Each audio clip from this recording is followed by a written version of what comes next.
ഭാരതത്തിന്റെ രാഷ്ട്രപിതാവ് മഹാത്മാഗാന്ധി അദ്ദേഹത്തിന്റെ നോൺ വയലന്റ് സമരമുറകളിൽ ഒന്നായി ആരംഭിച്ചതാണ് ഹർത്താൽ.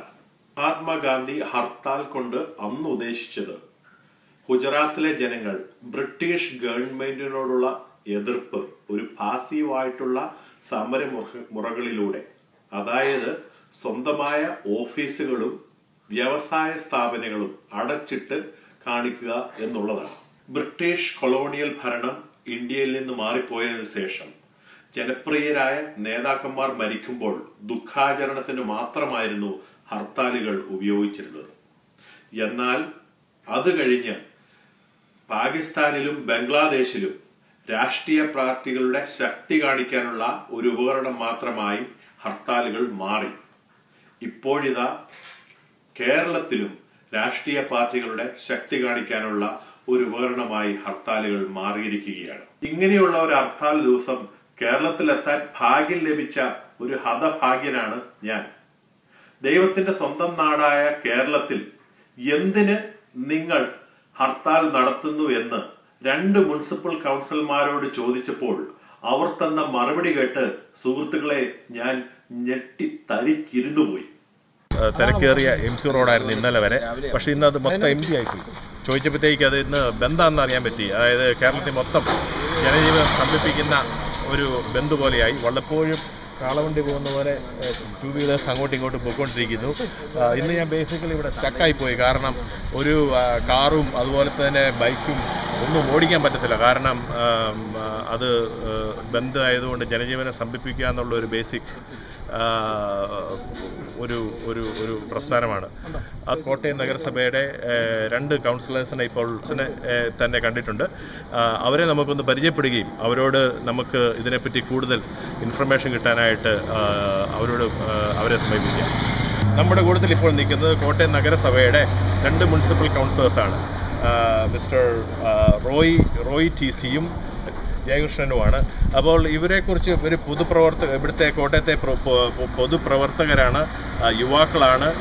ഇവരോട് ചോദിച്ചു കഴിഞ്ഞാൽ കൂടുതൽ വിവരങ്ങൾ ഈ ദൈവത്തിൻ്റെ സ്വന്തം നാട്ടിൽ എന്തുകൊണ്ട് ബന്ധു വന്നു, എന്തുകൊണ്ട് ബന്ധു നടക്കുന്നു എന്ന് അറിയാൻ പറ്റും. നമുക്കിപ്പോൾ അവരോട് കൂടുതൽ ചോദിക്കാം.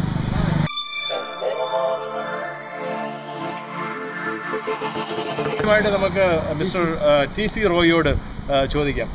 മിസ്റ്റർ TC റോയ്, നിങ്ങളുടെ ഇവിടുത്തെ കോട്ടയത്തെ പൊസിഷൻ എന്താണെന്നൊന്ന് പറയാമോ? ഞാൻ കോട്ടയം നഗരസഭ 80-ാം വാർഡ് കൗൺസിലറാണ്. കുമാരതിലൂർ മുൻ പഞ്ചായത്ത് പ്രസിഡന്റായിരുന്നു. നമ്മുടെ ഈ നാട്ടിൽ ഏതെങ്കിലും തരത്തിൽ എന്തെങ്കിലും കാര്യങ്ങൾ വന്നാൽ അപ്പം തന്നെ ഹർത്താലും ബന്ധുവുള്ള നാടായിട്ട് ഈ നാട് മാറിക്കഴിഞ്ഞിരിക്കും. ഓക്കെ. വികസന പ്രവർത്തനങ്ങൾക്ക് എന്നും തുരങ്കം വെക്കുന്ന ഒരു കൂട്ടരുള്ള ഒരു നാടാണ്. ഓക്കെ. അപ്പോൾ ഈ നാട്ടിൽ നമുക്കറിയാം പ്രതിഷേധം, പ്രത്യേകിച്ച് അമേരിക്ക പോലുള്ള നാടുകളിൽ പ്രതിഷേധം അല്ലെങ്കിൽ അവരുടെ രാജ്യത്തോടുള്ള കൂറും സ്നേഹവും ഒക്കെ കാണിച്ചുകൊണ്ട് പ്രകടിപ്പിക്കാറുണ്ട്. ഇവിടെ അങ്ങനെയല്ല, നേരെ തിരിച്ച് ഈ നാടിൻ്റെ വികസനത്തെ തുരങ്കം വെക്കാനും ഈ നാട്ടിൽ നടക്കുന്ന വികസനപരമായ പ്രവർത്തനങ്ങൾക്ക് വിഘാതം സൃഷ്ടിക്കുന്ന ശക്തികൾ അല്ലെങ്കിൽ അക്രമ പ്രവർത്തനങ്ങളും നശീകരണവുമാണ് കൂടുതലായിട്ട് നടത്തിക്കൊണ്ടിരിക്കുന്നത്. ശരിയല്ല എന്നാണ് എൻ്റെ നിലപാട്. അത് ശരിയാണ്. അത് ഇന്ന് എനിക്ക് എങ്ങും പോകാതെ ഞാനിവിടെ സ്റ്റക്കായിട്ടിരിക്കുക. അതുപോലെ പല ആളുകളും അവർക്കെങ്ങും പോകാതെ വീടുകളിൽ കഴിച്ചു കൂട്ടുകയാണ്. ഒരു ജോലിയും ഒരു വർക്കും നടക്കാത്ത ഒരു നാടാണ്. പ്രത്യേകിച്ച് ഹോസ്പിറ്റലിൽ അതുപോലെ കിടക്കുന്ന ആൾക്കാരെ വലിയ കുഴപ്പമുണ്ടാകും നാട്ടിൽ. ഡോക്ടർമാർക്കൊക്കെ എങ്ങനെ ഇപ്പം ഈ ബന്ദിന്റെ ഒരു അറ്റ്മോസ്ഫിയർ, അതായത് ഒരു ബന്ദിന്റെ നിശ്ചലാവസ്ഥ സൃഷ്ടിക്കും. കാരണം ഒരു സൈഡിൽ BJP, ഒരു സൈഡിൽ CPM നേതൃത്വം കൊടുക്കുന്ന LDF, ഈ 2 കൂട്ടരും കൂടെ ആണ് ഈ ഹർത്താലിന്. എന്ന് വെച്ചാൽ പെട്രോൾ വില വർധന ഒരിക്കലും അംഗീകരിക്കാൻ പറ്റില്ല. നമ്മൾ അതിനോടൊന്ന് യോജിക്കുന്നു. ജനങ്ങൾക്ക് ബുദ്ധിമുട്ടുണ്ടാക്കുന്ന കാര്യങ്ങൾ അത് ഗവൺമെൻറ് പിൻവലിക്കണം. അതോടൊപ്പം പ്രതിഷേധം എന്ന് പറയുന്നത് നിശ്ചലാവസ്ഥയല്ല എന്ന് മനസ്സിലാക്കി കൊടുക്കാൻ ഈ ഭരണകക്ഷിയാണെങ്കിലും പ്രതിപക്ഷമാണെങ്കിലും അത് മനസ്സിലാക്കണം.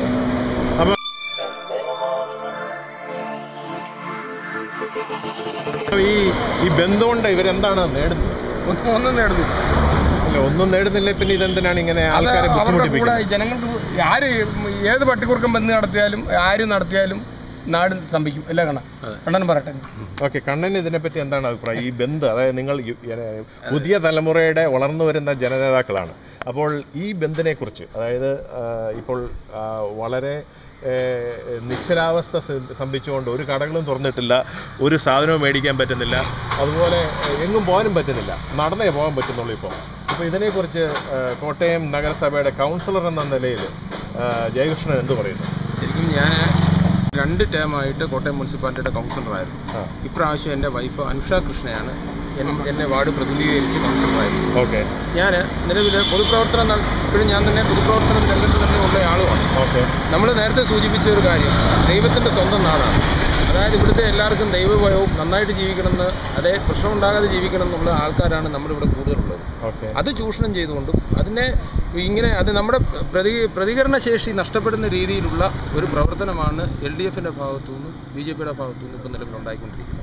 കാര്യം പ്രതിപക്ഷം എന്ന് പറയുന്നത് ഇങ്ങനെ ആയിരിക്കണം എന്ന് കാണിച്ചു കൊടുക്കേണ്ടതിന് പകരം ജനങ്ങളെ മനഃപൂർവ്വം ഓരോ കാര്യങ്ങളിലും ബുദ്ധിമുട്ടിച്ച് അവരുടെ പ്രതികരണശേഷി ഇല്ലാതാക്കാനായിട്ടുള്ള ഒരു സംവിധാനമാണ് ചെയ്തുകൊണ്ടിരിക്കുന്നത്. കാര്യം നാട്ടിൽ അരാജകത്വം ഉണ്ടല്ലേ ഉള്ളൂ CPM പോലുള്ള പാർട്ടിക്ക് വളർച്ചയുണ്ടാകും. കാര്യം ഒരു കച്ചവടം നടത്തിക്കൊണ്ടിരുന്ന ഒരു ഫ്രൂട്ട്സ് കച്ചവടം നടത്തുന്ന ഒരാൾ ആ കട അടച്ചിട്ടാൽ മാത്രമേ ഉള്ളൂ അവന് നാളെ 10 പേരുടെ അടുത്ത് കടം തെണ്ടിച്ചെന്ന് ചോദിക്കാൻ പറ്റുള്ളൂ. അവന് നശിക്കണം.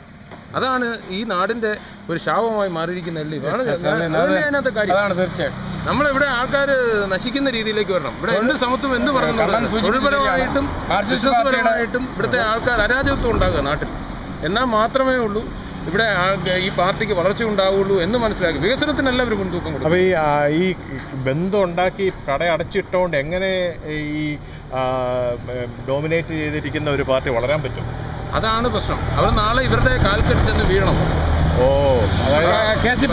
അവനവിടെ കൂടെ കിടക്കും. പഞ്ചായത്ത് ഒരു ബാങ്കിന്റെ ഡയറക്ടർ ബോർഡിലുണ്ടെങ്കിൽ അവന്റെ കാലിൽ ചെന്ന് വീഴണം. എനിക്ക് ലോൺ തരണം, ലോൺ അടയ്ക്കാൻ നിവൃത്തില്ല, അവരും ജപ്തി നടപടി. ഇവൻ നീ പാർട്ടിയിലേക്ക് വാ, എനിക്ക് വേണ്ടി വിട്ടും കുത്തും ഉണ്ടാക്കണം, പിടിക്കണം, അങ്ങോട്ട് പോരെ. അങ്ങനെ പിടിച്ചിടാനായിട്ടുള്ള സംവിധാനം അരാജകത്വം ഉണ്ടാക്കുക നാട്ടിൽ. അങ്ങനെ പാർട്ടിക്ക് വളർച്ച ഉണ്ടാവുള്ളൂ എന്ന് ചിന്തിക്കുന്ന പാർട്ടിയാണ് CPM. അതായത് പവർ കാഴ്ചപ്പാട് മാറും. പവർ അതായത് ഒരു പവർ സ്ട്രഗിളാണ്. അത് ഞങ്ങൾക്ക് പവറുണ്ട്, ഞങ്ങളുടെ പാർട്ടിക്ക് പവറുണ്ട്. ഇപ്പം ഞങ്ങളുടെ പാർട്ടി ഇവിടെ വിചാരിച്ചാൽ we can fly above government എന്നുള്ള നിയമത്തിൽ നിന്നും സാധുക്കളായ ജനങ്ങൾ. രാജീവ് ഗാന്ധി കമ്പ്യൂട്ടറിനെ കൊണ്ടുവന്നപ്പോൾ കമ്പ്യൂട്ടറിനെ എതിർത്തു. നാടും ലോകവും വളർന്നപ്പോൾ മനസ്സിലാക്കാൻ മാർക്സ് പാർട്ടി പിന്നെയും വർഷങ്ങൾ വേണ്ടി വന്നു. ഇപ്പം പിണറായി വിജയൻ്റെ കയ്യിൽ 1 or 2 ഈ കൈ കൊണ്ടു നടക്കാവുന്ന കമ്പ്യൂട്ടർ അടക്കം എത്ര കമ്പ്യൂട്ടറായിരിക്കും? അതിൻ്റെ തോക്കിൻ്റെ കൂടെ ഉണ്ടെന്ന് പറഞ്ഞ പോലെ ഈ സാധനമുണ്ട് അമ്മമാരുടെ കയ്യിലുണ്ട്. ട്രാക്ടർ കൊണ്ടുവന്നപ്പോൾ അതിനെ എതിർത്തു. നാടിന് ഇതെല്ലാം കൊണ്ടുവന്നപ്പോൾ മോഡേണൈസേഷനെ എതിർക്കുകയും അത് അവരുടെ ഓഫീസിലും അവരുടെ സ്ഥലത്തും എല്ലാം AC ചെയ്ത് അവർ വരുന്ന സമയത്ത് കോടികൾ അടിച്ചുകൊണ്ട് പോകുന്ന ഒരു പാർട്ടിയായിട്ട് മാർക്സ് പാർട്ടി മാറി. അവർ ഇത് നടത്തുന്നതായിട്ട് വന്നു കഴിയുമ്പോഴത്തേനും ചെയ്യുക. കഴിഞ്ഞ തവണ ഇപ്പം പല സ്ഥലങ്ങളിലും കുട്ടനാട് പോലുള്ള സ്ഥലങ്ങളിൽ ഇപ്പം യന്ത്രങ്ങളും കൊയ്ത്തന്ത്രങ്ങളും വന്നു. അതിനു മുമ്പ് UDF ഗവൺമെൻറ് ഇത് കൊണ്ടുവരാൻ വന്ന സമയത്ത് തീർച്ചയായിട്ടും അവർ ശക്തമായി എതിർക്കുകയായിരുന്നു. ഈ മെക്കനൈസേഷൻ പാടില്ല, അതായത് തൊഴിലാളികളുടെ തൊഴിൽ നഷ്ടപ്പെടും എന്ന വ്യാജേന ആൾക്കാരെ പറഞ്ഞ് തെറ്റിദ്ധരിപ്പിച്ചുകൊണ്ട് നാട്ടിൽ അരാജകത്വം ഉണ്ടാക്കുക. അപ്പോൾ കൃഷി നശിക്കുന്നു, കൃഷി നടത്തുന്നവർക്ക് ലാഭമില്ലാതെ വരുന്നു. അങ്ങനെ വന്നു കഴിയുമ്പോൾ കൃഷി ആൾക്കാർ ഇട്ടിട്ട് പോകുന്ന ഒരവസ്ഥയിലേക്ക് വന്നു. ഇപ്പം ഞാൻ ഈ ബന്ദ് നടത്തുന്നവരുടെ എതിരെ ഒരു ഹൈപ്പത്തറ്റിക്കലി സ്പീക്കിംഗ്, ഞാൻ ഈ ബന്ദ് നടത്തുന്നവരുടെ എതിരെ ഒരു കേസ് കോടതി കൊണ്ട് കൊടുക്കുവാണെങ്കിൽ അതിന് എന്തോരം വാലിഡിറ്റി ഉണ്ട്, അത് എന്തോരം വിജയിക്കാൻ പറ്റും? കോടതി പറയുന്ന ഒന്നും ബലമായിട്ട് ചെയ്യാൻ പാടില്ല. കോടതി പറയുന്ന ഒരു ബന്ധോ ഒരു ഹർത്താലോ നമ്മുടെ നാട്ടിൽ നടത്താൻ പാടില്ല എന്ന് പറയുന്നുണ്ട്. പക്ഷേ നമ്മുടെ ഒരു സമൂഹത്തിൽ ഞാൻ നേരത്തെ പറഞ്ഞില്ലേ, നമ്മുടെ പ്രതികരണശേഷി ഇല്ലാത്ത ജനങ്ങളെ സൃഷ്ടിച്ചു കഴിഞ്ഞു ഓൾറെഡി. ഇനി ജനം പ്രതികരണശേഷി ഉണ്ടാക്കിയെടുത്തുകൊണ്ട് ഇതിനെതിരെ പൊതുജനം രംഗത്തിറങ്ങണം. ഇങ്ങനെ ഒരു ഹർത്താൽ നടത്തുക അല്ലെങ്കിൽ ബന്ദ് നടത്തുന്ന സമയത്ത് അത് പാടില്ല എന്നുള്ള രീതിയിൽ ജനങ്ങൾ മാറി നിന്ന് പൊതുരംഗത്തേക്ക് ഇറങ്ങി എല്ലാവരും പൊതുവായിട്ട് ഇറങ്ങി ഇതിന് തടസ്സം ഉണ്ടാക്കിയാൽ മാത്രമേ ഉള്ളൂ അതൊരു കോടതിയോ ഒരു പോലീസോ ഇടപെട്ട് കഴിഞ്ഞാൽ തീരുന്ന വിഷയമല്ലത്. നമ്മുടെ ജനങ്ങളുടെ മനസ്സും കൂടെ മാറി ജനങ്ങൾ ഇറങ്ങണം. ഞാൻ തുറക്കും കട, ബന്ധം വരട്ടെ. ഒരു തലമുറ അതിനുവേണ്ടി ഒരു ചേഞ്ച് വരുത്തണമെങ്കിൽ തീർച്ചയായിട്ടും എല്ലാവരും ഇപ്പം കണ്ണൻ സൂചിപ്പിച്ചതുപോലെ കട അടച്ചിട്ട് ആർക്കും താല്പര്യം ഉണ്ടായിട്ടല്ല. ആളുകളിത് സമാധാനം കാക്ഷിക്കുന്ന ആളുകളാണ് നമ്മുടെ ഈ രാജ്യത്തും ഈ സംസ്ഥാനത്തും കൂടുതലും. ഇപ്പോൾ മാർക്സിസ്റ്റ് പാർട്ടിക്ക് ഇപ്പം സൂചിപ്പിച്ചതുപോലെ അവൻ്റെ ഒരു തൊഴിലാളിയാണെങ്കിൽ നാളെ അവൻ തൊഴിലാളിയായിട്ട് തന്നെ ഇരിക്കണം. പിള്ളേരൊന്നും പഠിച്ച് രക്ഷപ്പെടുന്ന ഇഷ്ടമില്ലാത്ത ആൾ. ഈ ഇപ്പം അമേരിക്ക നമുക്കറിയാം, ടോമി ജീവിക്കുന്ന അമേരിക്കയിൽ ലോകം മുഴുവൻ മറ്റ് സാമ്പത്തികമായ പ്രതിസന്ധി ഉണ്ടായപ്പോൾ ഇന്ത്യ പിടിച്ചു നിന്നു. ഇന്ത്യയുടേതായ ഇക്കണോമിയുടെ ഒരു സ്ട്രാറ്റജിയാണ് അങ്ങനെ നിലനിൽക്കാൻ കാരണം. നമ്മുടെ ഒരു ബാങ്കിൻ്റെ ദേശസൽക്കരണവും നമ്മുടെ അല്ലെങ്കിൽ ക്രാന്തദർശികളായ നമ്മുടെ ഭരണാധികാരികളുടെ ഒരു കഴിവും കൊണ്ടാണ് ഈ ലോകത്തിൽ ഇത്രയും വലിയ പ്രതിസന്ധി ഉണ്ടായപ്പോൾ നമ്മൾ പിടിച്ചു നിൽക്കുന്നത്. തീർച്ചയായിട്ടും. അപ്പോൾ അതൊരു വലിയ കാര്യമാണോ? അതെ, തീർച്ചയായിട്ടും. അപ്പോൾ പിന്നെ ഈ നമുക്കറിയാം കുറേ കാര്യങ്ങളുണ്ടെങ്കിൽ പോലും ഇന്ത്യ എന്ന് പറയുന്നത് ജനാധിപത്യപരമായ രാജ്യമാണ്. ജനാധിപത്യത്തിൽ ഒത്തേറെ ന്യൂനതകൾ കൊണ്ടുകൊണ്ട് ഗുണമുണ്ട്. അതെ. അപ്പോൾ ആ ന്യൂനത എന്താണെന്ന് വെച്ച് കഴിഞ്ഞാൽ ജനാധിപത്യത്തിൽ തൊഴിലാളികളെല്ലാം ഇപ്പം സർവീസ് സംഘടനകൾ ഒരു ഓഫീസിൽ ചെന്നാൽ ഇതെല്ലാം സംഘടിക്കാനുള്ള അവകാശമുണ്ട്. അത് അവൻ ജോലി ചെയ്തില്ലെങ്കിലും കാശ് മേടിക്കാം. അപ്പോൾ ചുരുക്കം പറഞ്ഞാൽ ഈ നാടിന് പ്രതികരണ ശേഷി എന്നും ഉണ്ടാകുന്നു അന്ന് മാത്രമേ ഉള്ളൂ ഇവിടെ ഒരു ചേഞ്ച് ഉണ്ടാവുള്ളൂ. ഓക്കെ. അതുപോലെ തന്നെ കമ്മിറ്റഡ് ആയ ഒരു നാട്. അമേരിക്കക്കാരൻ പറയാം ഐ ആം ആൻ അമേരിക്കൻ, ഒരു ഇന്ത്യക്കാരൻ എന്ന നിലയിൽ ഐ ആം ആൻ ഇന്ത്യൻ എന്ന് പറയാൻ എന്ന് കഴിയുന്നു അന്ന് ഈ നാട് രക്ഷപ്പെടും. എന്തിനാണ് ഈ ഹർത്താൽ, അല്ലെ എന്തിനാണ് നമ്മൾ എങ്ങനെ ഒരു പ്രശ്നത്തെ നേരിടണം എന്ന് നമ്മുടെ ജനം മനസ്സിലാക്കി വരുന്നിടത്തോളം ഈ കാര്യം തന്നെ പോകും. നമ്മുടെ രാജ്യം വളരണമെങ്കിൽ ഹർത്താലല്ല, ആ രാജ്യത്തിലേക്ക് വേണ്ട പ്രവർത്തനം, നമ്മുടേതായ കഴിവ് രാജ്യത്തിന് വേണ്ടി പ്രയോജനപ്പെടുത്തുക എന്നുള്ള ആ ഒരു സങ്കല്പം, അല്ലെ ആ ഒരു മൈൻഡ് നമ്മുടെ ആൾക്കാർക്ക് വന്നാലേ ഉള്ളൂ നമ്മുടെ രാജ്യം. അതായത് ഭാരതം എൻ്റെ നാടാണ്, ഭാരതത്തിന് വേണ്ടി എന്തെങ്കിലും ചെയ്യണം എന്നുള്ള ഒരു മനസ്സും കൂടെ ഉണ്ടായി വരും. ഹർത്താൽ കൊണ്ടല്ല. അങ്ങനെ ഞാൻ മുനിസിപ്പാലിറ്റി എനിക്ക് മുമ്പ് കൗൺസിലറായിരുന്ന ആൾ, ഞാനിവിടെ പഞ്ചായത്തായിരുന്നു. അപ്പോൾ അത്ര 1 കോടി രൂപ വേണം കോട്ടയം മുനിസിപ്പാലിറ്റിയിൽ ശമ്പളം കൊടുക്കാൻ. ശമ്പളവും പെൻഷനും കൊണ്ട് ഈ വീർപ്പ് കൂട്ടുന്ന അവസ്ഥയിൽ നമുക്കൊന്നും കാണുകയില്ല മിച്ചം. അപ്പോൾ അങ്ങനെ ചെയ്തിട്ട് ഈ മേടിക്കുന്നവൻ ഈ നാടിനോട് ഒരു കടപ്പാടില്ലെന്ന് പറയുന്നത് തെറ്റാണ്. തീർച്ചയായിട്ടും. അപ്പോൾ ഈ ഇടയ്ക്ക് മാധ്യമ ഒരു ഉദ്യോഗസ്ഥ വൃന്ദം കുറച്ച് കടപ്പാട് ഈ രാജ്യത്തോട് കാണിച്ചാലേ ഉള്ളൂ. അവർക്ക് ഒരു കടപ്പാടും ഇല്ല. അവൻ്റെ ജോലി ആണ്ട് വലിയ അവകാശം പോലെ അങ്ങ് ജീവിച്ച പോവുക. നമ്മൾ കൊടുക്കുന്ന നീതിയാണ് മേടിച്ച് ശമ്പളം കൊടുക്കുന്നത്. തീർച്ചയായിട്ടും. അവൻ ഈ നാടിനോട് കുറച്ച് കടപ്പാട് വേണം. സർവീസ് സംഘടനയുടെ കടന്നുകയറ്റം കുഴപ്പം. എന്തും പ്രൊട്ടക്ട് ചെയ്യാനുള്ള രാഷ്ട്രീയക്കാരൻ എന്നാലും നമ്മളും അവരെ പ്രൊട്ടക്ട് ചെയ്യേണ്ടി വരുമായിരിക്കും. പക്ഷേ അതിനൊക്കെ ഒരു പരിധിയുണ്ട്. നമ്മൾ പറയുന്നതിനും വളരെ ഇപ്പം ഏത് പാർട്ടിയുടെ ബേസ് അല്ലേ, ഏത് പാർട്ടി ആയിക്കോട്ടെ, പക്ഷേ ഭരിക്കുന്നവന്മാരല്ലേ നടപ്പാക്കുന്നോട്ടെ. ഒരു തീരുമാനം എടുത്താൽ നടപ്പാക്കുന്നവന്മാരാണ്.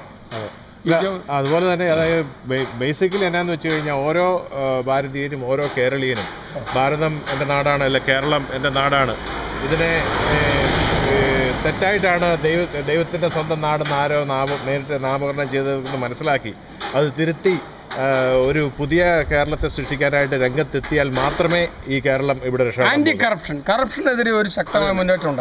ഒരിക്കലും ഇട്ട പേര് തെറ്റായിട്ടല്ല, ഇട്ട പേര് ശരി തന്നെയാണ്. ദൈവത്തിന്റെ സ്വന്തം കാര്യം, ദൈവികമായ കഴിവുള്ള ആൾക്കാരും ദൈവികമായ അനുഗ്രഹമുള്ള ആൾക്കാരുമാണ്. അതുകൊണ്ടാണല്ലോ ഹ്യൂമൻ റിസോഴ്സസ്. നിങ്ങളെ പോലുള്ള ആളുകൾ, അത് തിരിച്ചറിഞ്ഞുള്ള ആളുകൾ അമേരിക്കയിൽ അങ്ങനെ പോകാൻ പറ്റുന്ന നമ്മുടെ ഈ റിസോഴ്സ് ആളുകൾക്ക് ഇഷ്ടമാണ്.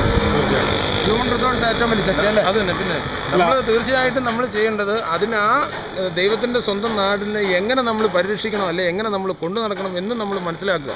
ഓരോ പൗരനും തിരിച്ചറിഞ്ഞ് അതിനനുസരിച്ചുള്ള പ്രവർത്തനം കാഴ്ചവെക്കുക. അങ്ങനെങ്കിൽ മാത്രമാണ് നമുക്ക് ചെയ്യാൻ പറ്റുന്നത്. പേരിന് ഒരു തെറ്റുമില്ല.